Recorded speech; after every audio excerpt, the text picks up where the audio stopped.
সর্ষা, কাঁচা লঙ্কা, টমেটো আর বড়ি।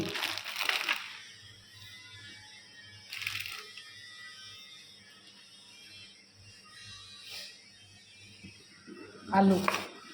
কড়াই গরম হয়েছে,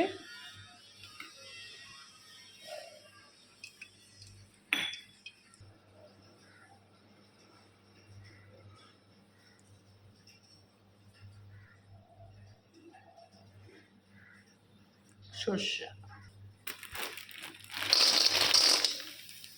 বড়িগুলো ভেজে নিচ্ছি।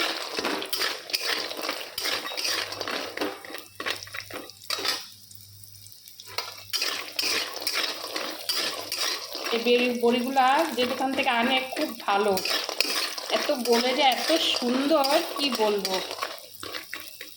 বিউলির ডালের বড়িগুলা। কালি জিরা, কাঁচা লঙ্কা,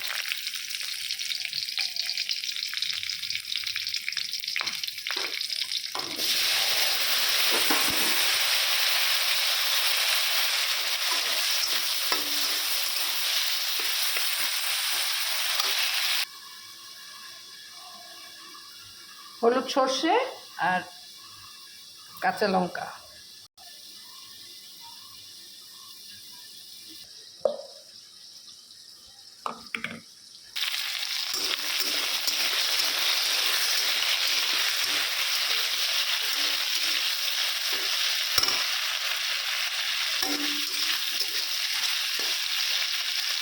এই বড়ির ঝালের তরকারিটা আমার মাও ভালোবাসে, আর আমার হাজব্যান্ড, আমার স্বামীও ভালোবাসে।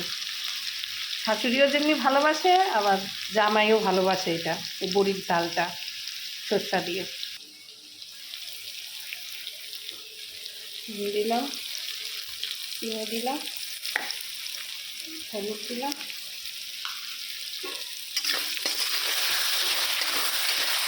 বড়ির ঝালটা যখন আমার বাপুর বাড়িতে ছিলাম আমি করতাম বেশিরভাগ। খালি বলতে তুমি এই বড়ির ঝালটা করবি তো। বিয়ে হয়ে আসার পরে একবার ঘুরতে গেছিলাম, তখনও করে খাওয়াইছি মাকে। আমি অনেক বছর পরে করছি, মার কথা খুব মনে পড়ছে যে মা এই বড়ির ঝালটা খেতে খুব ভালোবাসত। স্মৃতি রয়ে যায়, কথা কিন্তু ভোলা যায় না। সেরকম হচ্ছে, স্মৃতি রয়ে গেছে, কথা ভোলা যায়নি। খাই মা, খাই আমি। বড়ি দিয়ে দিলাম, কাঁচা লঙ্কাগুলো দিয়ে দিলাম, টমেটো দিলাম, একটু হালকা জল দেবো এখন।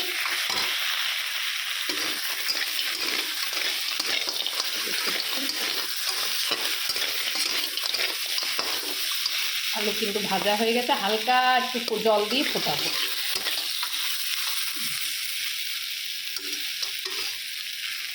বড়ির ঝাল আপনারা যে কোনো করে খাবেন, ভালো লাগবে।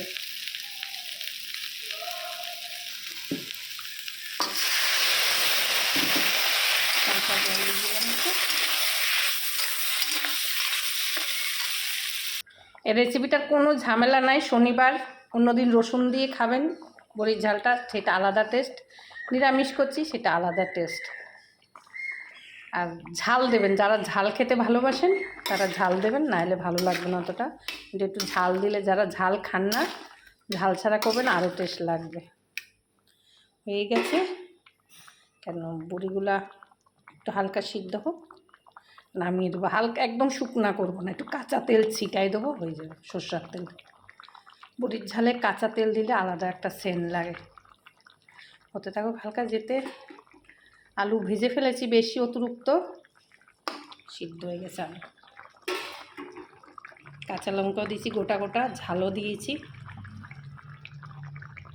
আমার হাজব্যান্ডের স্পেশালিস্টে আজকে বড়ির ঝাল।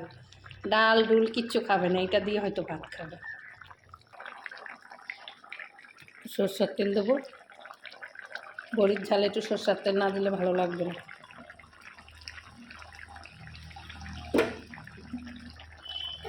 কাঁচা সরষের তেল, বড়ির ঝাল মানে কাঁচা সরষের তেল, অল্প, তার জন্য বেশি না। ধনে পাতা দিয়ে দিলাম, হয়ে গেছে, নামিয়ে দিচ্ছি।